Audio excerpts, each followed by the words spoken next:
किस्मत सवारी में आपका स्वागत है।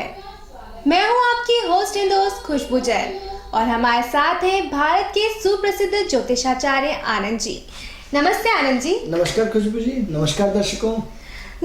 जैसे कि आप सभी जानते हैं कि इस कार्यक्रम के माध्यम से हम आपको बताते हैं कि क्या कहते हैं आपके ग्रह और कैसी रहेगी आपकी किस्मत। तो चलिए आज हम बात करते हैं घर की। दोस्तों, हर किसी का सपना होता है अपना खुद का घर खरीदें और घर से अपने सुख को और बढ़ाएं। तो आचार्य जी, हम आपसे ये जानना चाहते हैं कि ऐसे कौन से ग्रह हैं जो घर खरीदने में मदद करते हैं या ये दर्शाते हैं कि हमें इस गोचर में, इस सन में हमें घर मिलेगा। देखिए खुशबू जी, कल भी हमने अपने दर्शकों को जानकारी दी थी कि हमारा जो महत्वपूर्ण है कि हर व्यक्ति का सपना होता है कि उसका घर होना चाहिए। अब सबसे पहले जो हम बात कर रहे थे, कल की चर्चा को हम आगे बढ़ाते हुए आगे जानकारी देते हैं कि सबसे पहले जो मंगल है, मंगल भूमि पुत्र है। जैसे अलग अलग चीजों के अलग अलग कारकत्व होते हैं, तो जो जमीन का मुख्य कर्ता धरता है वो है आपका मंगल। अब जैसे उसमें रेती, गिट्टी, सीमेंट, आपका ईंट, ये सब आता है शनि के अंतर्गत। और यदि हम दोनों का कॉम्बिनेशन, यदि मंगल और शनि के कॉम्बिनेशन की बात करें तो उसमें घर का निर्माण होता है। तो अब दो तरह के घर की, एक तो हम बना बनाया घर लेना चाहते हैं या आपको जमीन लेकर के हम मतलब बिल्डर के थ्रू बनाएंगे। तो इसमें दो अलग अलग चीजें होती हैं। तो अब सवाल ये कि यदि आपका मंगल स्ट्रांग है और मंगल की पोजीशन कुंडली में अच्छी है तो सबसे पहले आपको क्या करना पड़ेगा, प्लाट खरीदना पड़ेगा। अब सवाल ये है कि प्लाट खरीदना पड़ेगा, यहाँ तक तो ठीक है। अब प्लाट आप बनाएंगे या किसी बना बनाया खरीदेंगे। तो यदि बना बनाया किसी बिल्डर से आपने या ऑलरेडी किसी व्यक्ति ने मकान बना रखा है, वो बेच रहा है और आप उसको सिर्फ पेमेंट करना है और जाके रहना है, तो उसमें फिर शनि और मंगल का और गुरु का कॉम्बिनेशन आ जाएंगे। लेकिन बिना गुरु की शुभ दृष्टि से कोई भी जीवन में सफलता नहीं मिलती। लेकिन मंगल और शनि का इसमें सबसे बड़ा रोल रहेगा। अब सवाल ये हो रहा है कि कल भी हमने जब दिशाओं की बात करी थी, तो जैसे क्या होता है कि ज्योतिष में दक्षिण दिशा को लगभग सभी लोग अवॉइड करते हैं, उसको विरोध करते हैं। तो हमने कल भी चर्चा में आपको जैसे बताया था कि आप ये देखिए कि किसी भी देश का, किसी भी प्रदेश का, किसी भी गांव का, किसी भी शहर का, किसी भी कस्बे का आप उसका साउथ देखिए, दक्षिण देखिए, आप देखेंगे कि वो स्थिति आपकी काफ़ी डेवलपमेंट रहेगी या उस स्थिति में सबसे ज़्यादा व्यापार होगा या उसमें व्यापार में उन्नति निश्चित रूप से होगी। जैसे कल हमने फिर बताया था, पुनः रिपीट करा रहे कि भारत का जो सबसे बड़ा साउथ है, दक्षिण भारत, आज हम जिंदा हैं तो दक्षिण भारत से, क्योंकि हमारी संस्कृति पूरे दक्षिण भारत से है, हमारा व्यापार पूरा दक्षिण भारत से, हमारा इम्पोर्ट एक्सपोर्ट पूरा हिंदुस्तान का आयात निर्यात किससे होता है, दक्षिण भारत से। पूरे बंदरगाह कहाँ है, पूरे दक्षिण भारत में। तो टोटल क्या हो रहा है कि सारी की सारी कंडीशन, यदि हम ये कह लें कि यदि दक्षिण दिशा खराब है तो हम कैसे मान लें कि दक्षिण दिशा खराब होती है। और यदि ज़्यादा एग्जाम्पल जाएंगे तो जितने भी अरबपति, उद्योगपति, करोड़पति, नीलपति, शंखपति जितने भी है, सब दक्षिण भारत में ही निवास करते हैं। अब इस चर्चा को और हम आगे बढ़ाते हैं कि आप ये देखिए कि आपकी यदि मेष राशि है तो मेष राशि आपकी चतुर्थ स्थान में यदि आपका कर्क राशि पड़ेगी। अब यदि कर्क राशि पड़ेगी तो कर्क राशि की जो दिशा है उसी दिशा में तो आपका मकान पड़ेगा या अब तक कर्क राशि की दिशा जाए दक्षिण है, तो मेष राशि वालों के लिए क्या हुआ, दक्षिण दिशा कर्म क्षेत्र के लिए, मकान के लिए अति शुभ हो गई। अब मान लो यदि वृषभ लग्न है तो वृषभ लग्न के हिसाब से उसकी स्ट्रेंथ बढ़ जाएगी, मिथुन आएगी तो उसकी पश्चिम दिशा होगी। तो सबसे पहले हम इस दिशा पे, इस विषय पर क्यों नहीं विचार करते हैं कि हर व्यक्ति की अपनी दिशाएं होती हैं, हर व्यक्ति की मतलब हर व्यक्ति की राशि के अनुसार उनकी दिशाएं, राशि के अनुसार, उनके लग्नों के हिसाब से, उनकी दशाओं के हिसाब से, उसमें बहुत सारे बाय डेस्टिनी के हिसाब से अलग अलग कैलकुलेशन उसमें आएगा। अब सवाल ये कि एक ही मेष राशि का है, आप फिर प्रश्न करेंगे तो एक की तो दक्षिण हो गई, एक की तो पूर्व है, तो ये तो फिर डिफरेंस है कि दोनों मेष राशि के हो गए, लेकिन उसकी डेस्टिनी, उसकी दशा, उसका भाग्य अलग चीज है, उसकी स्ट्रेंथ अलग चीज है, उसकी नक्षत्रों की पोजिशन अलग है। तो सवाल ये हो रहा है कि ये तो ज्योतिषीय गणना के आधार पर कैलकुलेशन, हर व्यक्ति की दिशा अपनी दिशा होती है। लेकिन हम इतना जरूर कहना चाहेंगे कि 12 राशियों की अपनी 12 दिशा है। 12 दिशा मतलब दिशाएं कितनी होती है? 4 होती है। लेकिन 4 दिशाओं के दो कोण होते हैं, उत्तर पूर्व और दक्षिण पूर्व। ऐसे हर के दो कोने होते हैं, एक ऊपर और एक आकाश और एक धरती। इस तरह दिशाएं 10 होती है। तो जो रावण को दशानंद कहा जाता था, वो ये 10 दिशाओं का मालिक होता था। तो उसको जहाँ भी यदि जरा से भी नेगेटिव पॉजिटिव ऊर्जा होती थी, उसको वो मतलब सेकंडों के अनुसार उसको क्या कर लेता था? कैच कर लेता था, उसको आभास हो जाता था। जैसे एग्जाम्पल के लिए आज हम राडार की किरणें या जैसे उपग्रहों के माध्यम से हम मालूम पड़ जाता है कि हमारा पड़ोसी देश क्या कर रहा है, कौन से उपग्रह है, कौन से। तो हम क्या होता है, राडार के थ्रू जो हमारी संचार व्यवस्था या ATM जो आपका चल रहा है, वो किसके थ्रू चल रहा है? उस राडार की व्यवस्था का उपग्रह के अंतर्गत चल रहा है कि कौन पैसे निकाल रहा है। और बैठे बैठे आदमी वहाँ बॉम्बे दिल्ली में बैठे बैठे आपकी सिर्फ कैमरे के माध्यम से पूरी उसकी तिखी नजर। तो जो दशानंद था, वो एक दशानंद, जिस हम टेक्नोलॉजी की बात करते हैं, वो 10 दिशाओं का मालिक था। यानी ये 10 दिशाओं का मतलब उस समय का सूचना तंत्र कितना हाई फाई रहा होगा। आज तो आप उपग्रह के माध्यम से, सैटेलाइट के माध्यम से सारी चीजें पता करते हैं, लेकिन उस समय तो रावण अपने आप में एक बड़ा सैटेलाइट थे। उस समय तो ना तो टीवी थी, ना सैटेलाइट था, कुछ भी नहीं था। लेकिन 10 दिशाओं का अर्थ और अनर्थ बहुत सारा निकाला जाता है।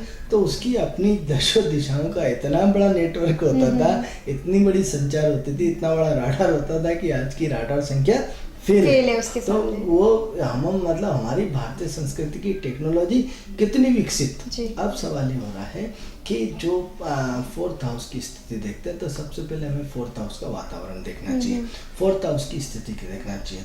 अब सवाल ये हो रहा है कि 4th हाउस आपने मकान लेने की स्थिति देख ली, तो कल भी हमने जैसे बताया था कि मकान लेने के लिए हर व्यक्ति स्टेटस वाला मकान लेना चाहता है। मित्रों, कोई भी छोटा काम करना नहीं चाहता, कोई भी लो कैटेगरी में काम नहीं करना चाहता, सब हाईफाई मेजोरिटी में चाहते हैं। अब यदि सारे के सारे लोग, यदि सूर्य और शुक्र वाला मकान यदि सबको मिल जाए, तो प्रकृति की व्यवस्था अनकंट्रोल हो जाए। क्योंकि सब यदि कोई बोले कि मैं तो झाड़ू ही नहीं निकालूंगा या गंदगी की साफ नहीं करूंगा, मैं तो सब, तो कलेक्टर तो लिमिटेड बन सकते हैं ना, प्रधानमंत्री तो लिमिटेड बन सकते हैं ना, बड़ा आदमी तो एक लिमिटेड बन सकता है ना, हर व्यक्ति तो, क्योंकि सब पॉजिटिव हो जाएंगे तो नेगेटिव ऊर्जा कौन भोगेगा? तो प्रकृति का एक बैलेंस होता है कि किसी को अच्छा, किसी को खराब, किसी को अच्छी लोकेशन में, किसी को खराब लोकेशन में, किसी को झोपड़पट्टी में, किसी को हाई फाई में, ये सब तो मिलना तय है। अब सवाल है कि जिसका भाग्य बली होगा, जिसके प्रारब्ध अच्छा होगा, जिसकी डेस्टिनी मजबूत होगी, उसके आधार पे उसको अच्छा और बुरा मकान मिलेगा।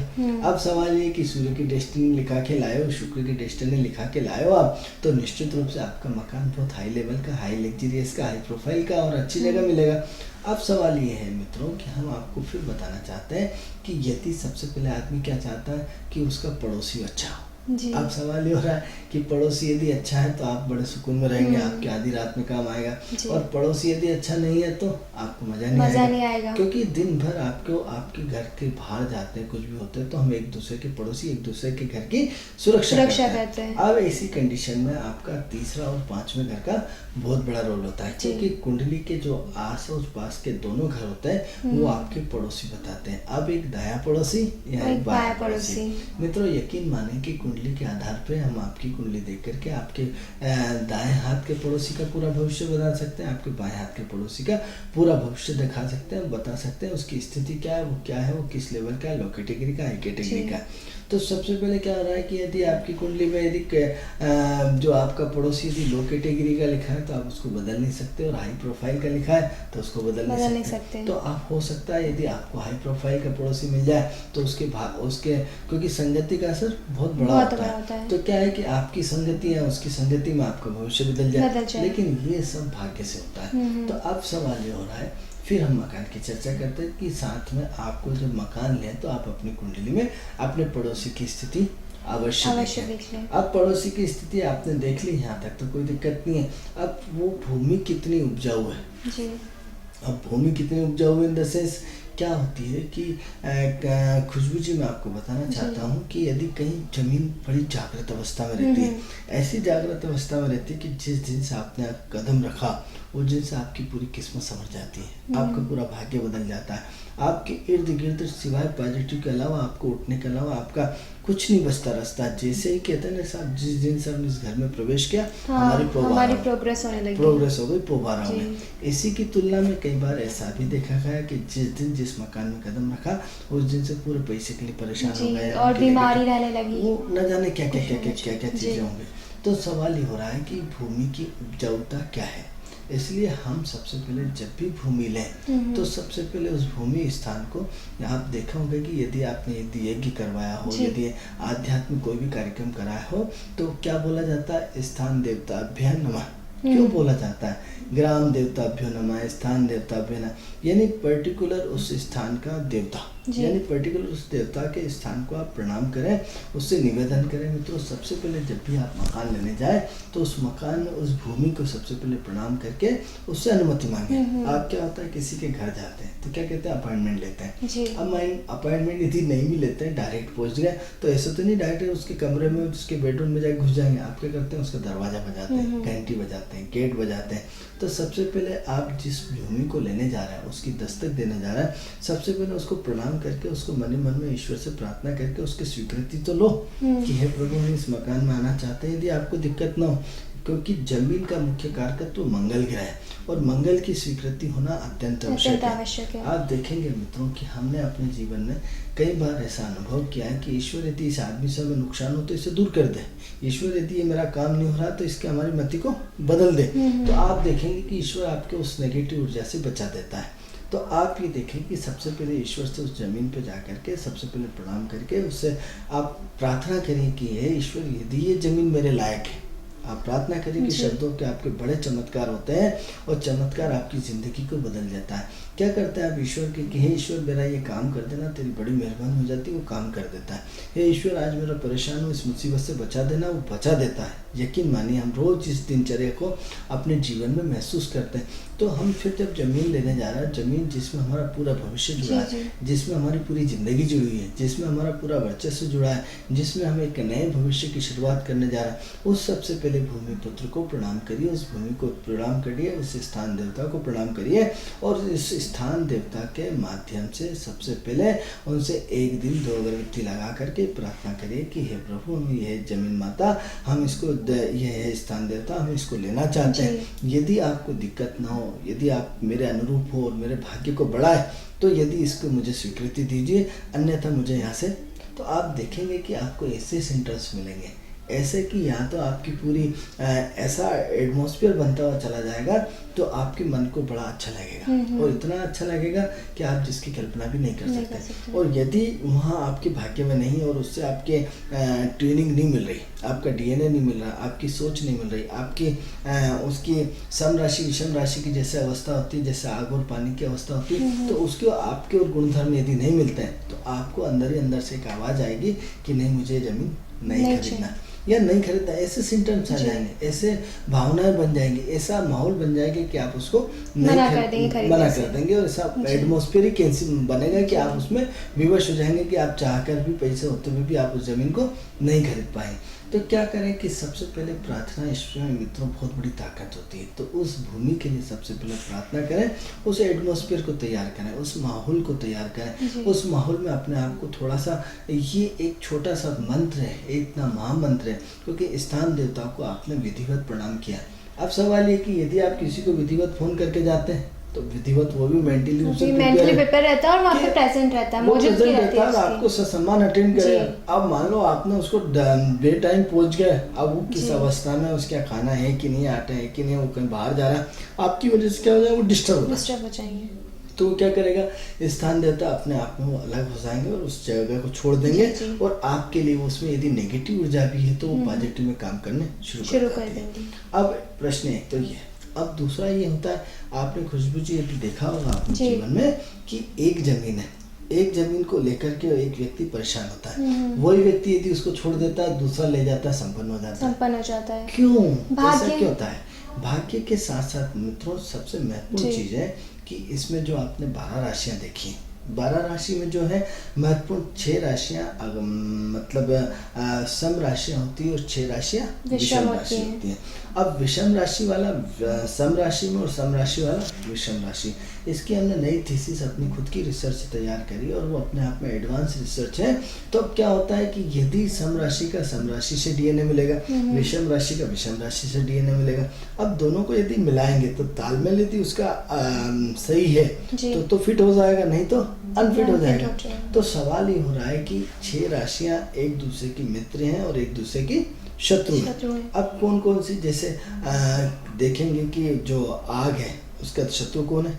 पानी है। अब मान लो उस जगह की तासीर, अब ये बहुत बड़ी बात बताने जा रहा है हम आपको कि आपकी जो वो जगह है उसमें कहीं ना कहीं अग्नि तत्व का प्रवेश कहीं ज्यादा है, क्योंकि तत्वों की 4 तत्वों की दुनिया होती है, जल तत्व, अग्नि तत्व, पृथ्वी तत्व और वायु तत्व। तो वो जो तत्व की भूमि है उस तत्व में, उस भूमि में किस तत्व की प्रधानता है? अब मान लो वो जल तत्व की प्रधानता हुई या अग्नि तत्व की प्रधानता हुई। अग्नि मतलब गर्म तासीर। अब आप कहेंगे साहब ये जमीन में इसमें तासीर कहाँ से आ गई? प्रश्न उठता है, कैसे पता चलेगा? कैसे पता चलेगा इसका? तो आप ये देखेंगे कि जरा सा अपना ग्वालियर के बेल्ट पे जाइए, भिंड मुरैना के बेल्ट पे जाइए, वहाँ का आपका जो पूरा भिंड मुरैना शिवपुरी का जो पूरा का पूरा बेल्ट है वो गरम तासीर का बेल्ट है। वहाँ की जमीन में गर्मी है, वहाँ की पानी में गर्मी है, वहाँ की तासीर है कि आदमी, छोटे छोटे बच्चे के पास भी घरों में बंदूकें होती हैं और लड़ाई झगड़े और इतने सबसे ज़्यादा होते हैं।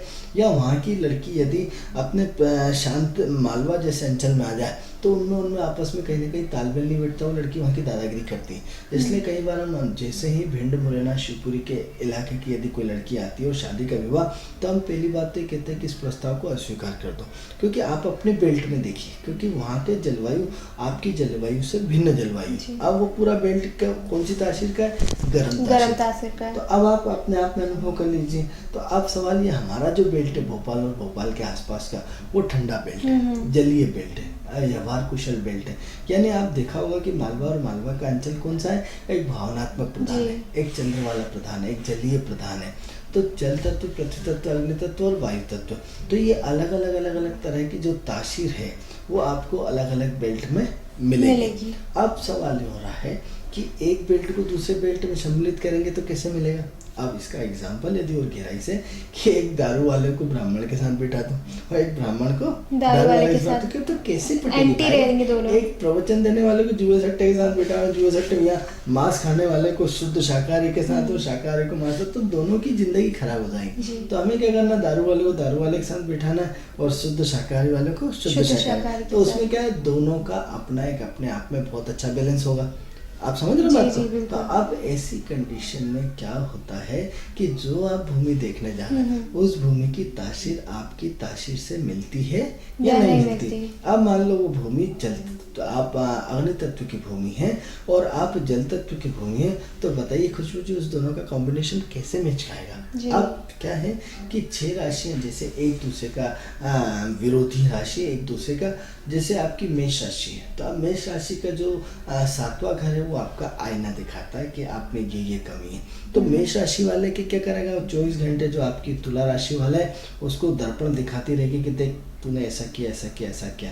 अब तुला राशि मेष वाले को दिखाएंगे, क्योंकि उसका हर 7वां घर उसका अपोजिशन ग्रुप होता है, उसका एंटी ग्रुप होता है उसके जीवन में, और उसको फेस करना पड़ता है। एग्जाम्पल के लिए आप और आपकी पत्नी आपको ओरिजिनल औकात दिखा देती कि आपकी ओरिजिनल औकात क्या है, आप तोप सिंह है या आप क्या है, आप क्या होता है उसके सामने। अब आपने यदि उसको दिल जीत लिया, अब मित्रों यदि एक बहुत फिर आप महत्वपूर्ण बात करने जा रहा हूँ कि जिन लोगों के पतियों की तारीफ पत्नियां करती हैं वो वास्तव में पति बहुत मान होता है, क्योंकि पत्नियां बेवजह कभी भी पति की तारीफ नहीं करती। और यदि आपकी पत्नी ने आपको सर्टिफिकेट दे दिया कि वास्तव में मेरे पति बहुत अच्छे हैं, तो इसका मतलब ये मान लीजिए कि आपको विश्व का नहीं, भगवान का नहीं, सबसे बड़ा सर्टिफिकेट मिल गया। क्योंकि पत्नी को संतुष्ट करना इम्पॉसिबल होता है, क्योंकि हर आपका सातवां घर उसके अगले सातवें घर को प्रभावित करता है। और यदि आपकी पत्नी आपकी तारीफ कर रही है तो इसका मतलब आप वास्तव में महान पुरुष है, दिव्य पुरुष है, आपने ईश्वर की साधना को सफल कर दिया। क्योंकि पत्नी को संतुष्ट करना बहुत इम्पॉसिबल है। भगवान शिव हो, माँ पार्वती हो, तो उनको भी हर प्रश्न का आप देख लीजिए पूरा का पूरा इतिहास उठा के, या सीता जी के कहने पर राम जी को चलना पड़ा, या राधा जी के कहने पर कृष्ण को चलना पड़ा। तो पत्नियां इतनी आसानी से संतुष्ट नहीं होती। और यदि पत्नी आपकी तारीफ करती है मतलब आप वास्तव में बहुत महान आदमी। तो हम विषय पर बात चर्चा कर रहे थे कि हर घर सातवें घर को चैलेंज करता है, आपकी अच्छाई और बुराई को महसूस करवाता है। तो अब एक का अपोजिशन क्या होगा, 7 हो गया। अब इसी तरह हम इसको बढ़ते क्रम में फिर हम 12 राशियों के उसमें बात करेंगे कि जैसे दूसरा घर है तो दूसरा घर का जो अपोजिशन होगा वृश्चिक राशि होगी। अब पूरा एक दूसरे का अपोजिशन ग्रुप देखिए पूरा का पूरा। अब जहाँ आपने मैनेजमेंट करी तो यहाँ वृश्चिक राशि आग से तन तना के बैठी है कि आपने मैनेजमेंट में गलती करेंगे कि आपको आईना दिखाया जाएगा कि नहीं आप यहाँ गलत हैं। अब ये आपकी पत्नी भी हो सकती है, आपके मित्र भी हो सकते हैं, आपके पार्टनर भी हो सकते हैं, लेकिन कहीं ना कहीं आपको कोई ना कोई आईना दिखाने वाली जो राशि होती है उसकी 7वीं राशि होती है। इसी को और हम बढ़ते क्रम में बात करें तो जैसे मिथुन राशि, तो मिथुन राशि को आईना कौन दिखाएगा, उसके जस्ट सामने वाली धनु राशि। तो इसी टाइप से कर्क राशि को आईना कौन दिखाएगा, उसके जस्ट मकर राशि। तो एक दूसरे की राशियाँ जो एक दूसरे के सामने होती हैं वो सब एक दूसरे को कहीं ना कहीं उसका आईना दिखाती है, दर्पण दिखाती है। तो अब बात चल रही थी मकान की, तो उस मकान का स्वरूप सबसे पहले हमें महत्वपूर्ण पहले परमिशन लेना है। अब परमिशन लेने के साथ साथ जो यदि आपको स्वीकृति मिल जाती है, हम कई बार ऐसे मकान में गए मित्रों, वहाँ से हमें एक अपने आप में एक जाने के बाद हमें ऐसा लगा कि किसी ने हमारी पूरी पावर क्षमता खींच ली और इतनी पावर क्षमता खींच ली कि हम जरा सा भी बोलने के लायक नहीं रहते।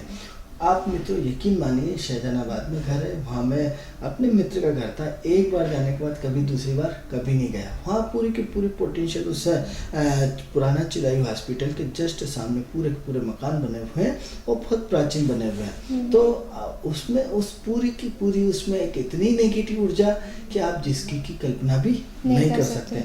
यानी ऐसा लगेगा किसी ने आपकी की पूरी एनर्जी को खींच लिया। अब इस बात का प्रमाण है कि यदि आपको मेरी बात पे प्रमाण नहीं हो रहा तो हम आपको प्रैक्टिकल नाम पता एड्रेस तक बता रहे हैं। अब इसी की तुलना में कई ऐसे मकान होते हैं जिनके घर में घुसते से ही हमें इतना प्रफुल्लित होता है, इतना आनंदित होता है, इतना अच्छा लगता है कि हम एनर्जी को खुद सेव करके लाते हैं। हम अपने आप में बहुत पावरफुल होते हैं, आज बहुत मजा आ गया यार, बहुत अच्छा आनंद आया। तो ये जो एनर्जी वाली बात है, तो एनर्जी का आजकल तो साइंस बहुत डेवलपमेंट हो गया। हमारे जो वास्तु शास्त्री, जो वास्तु विशेषज्ञ हैं, आजकल तो एनर्जी को नापने का यंत्र आ गया है। पूरी की पूरी एनर्जी को पूरा का पूरा उस मशीनों को, उस भूमि को एनर्जी के माध्यम से नापा जाता है। यदि इसमें बेल्जियम जैसे छोटे से देश में, वहाँ से पोलैंड और जर्मनी दो से सारी की सारी मशीनें आती हैं और लगभग 129 वोल्ट की वो मशीनें हैं और उसको कई लोगों के पास है जो पूरी की पूरी एनर्जी को दिखाती है कि आपकी भूमि में कहाँ कहाँ नेगेटिव ऊर्जा विराजमान है और कहाँ कहाँ पॉजिटिव विराजमान है और कितनी मात्रा में, और उसको बैलेंस कैसे किया जाए। तो अब सबसे पहले हमने जब इस चर्चा को हम तो हमेशा जारी रखेंगे 2-4 एपिसोडों में, लेकिन हम जितनी अधिक से अधिक जानकारी आप तक पहुंचा पाए तो हम आपको फिर उसको आगे की चर्चा करते हैं कि सबसे पहले आपने किसी के घर में आने की परमिशन ले ली। तो क्या करा आपने, उस मकान को खरीदने के लिए, उस जमीन को खरीदने के लिए सबसे पहले उस स्थान देवता की आपने परमिशन ले ली। अब परमिशन लेने के साथ साथ क्या करा आपने, उसका 20 सेंटर नापी। अब 20 सेंटर जैसे ही नापेंगे तो उस 20 सेंटर की जो स्थिति का मुख्य है, जिसे हम ब्रह्म स्थान बोला जाता है, जिसको हम 20 सेंटर बोला जाता है, तो हमें उस 20 सेंटर को सबसे पहले क्या करना है, उसमें एक तुलसी का पौधा लगाना है। अब हमेशा याद रखिए कि ब्रह्म स्थान में कोई भी बीम नहीं होना चाहिए, कोई भी वहाँ की स्थिति में ऐसा नेगेटिव पॉइंट नहीं होना चाहिए। उस ब्रह्म स्थान को हमेशा खाली रखना चाहिए। यानी वो आपका चारों दिशाओं का जो 20 सेंटर होता है अब बीच सेंटर पे ये हमारा सिर हो गया। अब सिर पे कोई यदि कोई बड़ा वजन रख दे तो क्या वो उठ पाएगा, बोल पाएगा? तो ऐसी स्थिति में ना तो उसके चारों तरफ भीग होना चाहिए, ना उसके चारों तरफ कुछ होना चाहिए, सिर्फ एक खाली सा एक तुलसी का पौधा होना चाहिए। अब चूंकि इम्पॉसिबल है, आज की भौतिक युग में इतनी सारी जमीनें कम मिलती, परिस्थितियाँ होती हैं, लेकिन हम कम से कम एक रेडीमेड तुलसी का पौधा लगा करके चारों तरफ आप इसके इर्द गिर्द मकान बना दीजिए, लेकिन बीच सेंटर को खाली रखिए। आज भी कई पुराने पिक्चरों में आप देखेंगे कि मकान इस तरफ से चारों तरफ से ऐसे घिरे होते थे, बीच का आंगना पूरा का पूरा खाली रहता था। ऊपर तो बहुमंजिले मकान बनते जाते थे, लेकिन बीच का सेंटर पूरा का पूरा कई होटलों में कहीं पर आनंद जी आजकल तो देखा जाता है कि जो मकान बनते हैं, एक जन लाइन पे जुड़ रहे हैं। हेलो हेलो, हाँ जी, कहाँ से बोल रहे हैं आप? जी मैं भोपाल से बोल रहा हूँ। जी बताएं आप कहाँ से? कोलार से बोल रहा हूँ। जी कोलार से बोल रहे हैं। आप क्या जानना चाहते हैं? जी अपनी बेटी के बारे में जानना चाहता हूँ। उसका बर्थ डेट है 28/11/1989। जी सुबह 5:05 28/11/1989। 89 सुबह 5:05 सुबह 5:05 पे हुआ है। विदिशा में। जी कहाँ पे हुआ है? विदिशा में हुआ है। विदिशा में शादी हुआ के है। बारे में जानना चाहता हूँ, उसका कैरियर कैसा रहेगा ये मुझे बता देंगे? जी ये उसके कैरियर के बारे में जानना चाहते हैं और शादी के बारे में। देखिए ऐसा है, आपकी कुंडली तुला लग्न की कुंडली है, और तुला लग्न की कुंडली में मंगल आपके लग्न में विराजमान है, और सेकंड हाउस में आपका सूर्य, बुध और चंद्र विराजमान है, और तीसरे घर में आपके शनि और शुक्र है, और चौथे घर में राहु है, दशम घर में केतु है, और 9th हाउस में गुरु विराजमान है। ये आपकी ग्रहों की स्थिति हो गई। अब प्रश्न ये उठता है कि आप काफ़ी सिद्धांतिक हैं, काफ़ी दूरदर्शी हैं, काफ़ी व्यवहार कुशल हैं, और कहीं ना कहीं थोड़ा सा गुस्से के तेज हैं, क्योंकि आप गलत चीज़ों पे आपको बहुत ज़्यादा गुस्सा आता है, गलत चीज़ों पे आप किसी की बर्दाश्त नहीं करते हैं। बाकी एक्टिव बहुत रहते हैं, खर्चीले बहुत हैं, अपनी ज़्यादा चलाते हैं, ज्ञानी ज़्यादा हैं, तो ये आपकी कुंडली दिखाती है। अब प्रश्न होता है शादी का। तो जो हम शादी की पोजीशन देख पा रहे हैं कि वर्तमान समय में आपकी बुध की महादशा चल रही है, तो बुध कहीं ना कहीं आपको कैरियर की तरफ प्रोत्साहन कर रहा है। ये चाहता है कि आपसे नौकरी करवाई जाए, ये चाहता है धन कमाया जाए, ये चाहता है कि कहीं ना कहीं आपको अपने कर्म क्षेत्र में बड़ा मतलब अच्छी पोस्ट पे आपको अच्छा सक्षम समर्थ बना करके विवाह कराए। लेकिन चूंकि उसकी कनेक्टिविटी पंचम से भी जुड़ी हुई है, अष्टम से भी जुड़ी हुई है, हो सकता है आपका किसी से प्रेम संबंध हो, और हो सकता है कहीं ना कहीं प्रेम संबंध चल रहा हो, और यदि नहीं है प्रेम संबंध तो हो सकता है आने वाले समय में आपका किसी से प्रेम संबंध हो जाए। और यदि ऐसा भी नहीं है तो फिर आप कहीं ना कहीं पढ़ने में काफ़ी इंटेलिजेंट है, काफ़ी अपने जो आपका दिमाग जो है टोटल एजुकेशन लाइन में बहुत अच्छा है, और एजुकेशन को लेकर के आप लगातार अपनी शिक्षा को निरंतर जारी रखना चाहते हैं। जरूरी नहीं आपका प्रेम संबंध हो, या तो प्रेम संबंध यदि नहीं होता है ऐसे लोगों का, तो फिर ऐसे लोगों की शिक्षा बहुत अच्छी होती है। तो इस वर्ष क्या है कि गुरु के नक्षत्र में आ चुके हैं, तो शादी की चर्चा तो लगातार अभी 10 दिन से शुरू हो चुकी है, माहौल बन चुका है, लेकिन चूंकि वो प्लेटफॉर्म नहीं बना पा रहा है, क्योंकि मंगल वक्री चल रहा है और शनि वक्री चल रहा है, इस वजह से कहीं ना कहीं आपके अभी थोड़ा सा विलंब और बचा है। लेकिन चूंकि बुध में राहु का अंतर चल रहा है, राहु कन्फ्यूजन पैदा कर रहा है, राहु बार बार ये डिसाइड करता है। चर्चा करने कुछ। हेलो हाँ जी, कहाँ से बोल रहे हैं आप? जी बताएं, आप क्या जानना चाहते हैं? आपकी आवाज़ आप थोड़ा तेज बोलिए, आपकी आवाज़ हम तक नहीं पहुँच पा रही है। मैं बहुत परेशान हूँ, कोलार फ्लोर से बोल रही हूँ मैं। जी अपना जन्म समय बताएं। मेरा जन्म समय तो मेरे पिता माता को मालूम नहीं है, वो सावन के महीने में बता रहे हो, और 30-33 साल की हूँ। एक नंबर बता दें। कोई सा एक नंबर बताइए आप। ये 33 वर्ष। कितने? क्या? 33 वर्ष। 33 33 ये जानना चाह रही हूँ। आप 1 से लेके 89 तक कोई एक नंबर बताइए। 33 ही बोला ना आपने, पूछना कितना नंबर बोला आपने? 33 बोला है या 35 बोला है? ये 33। ठीक, चलिए। मेरा नाम है मंदा। हाँ, एक काम करें वंदना जी कि आपकी आवाज़ हमें कम आ रही है,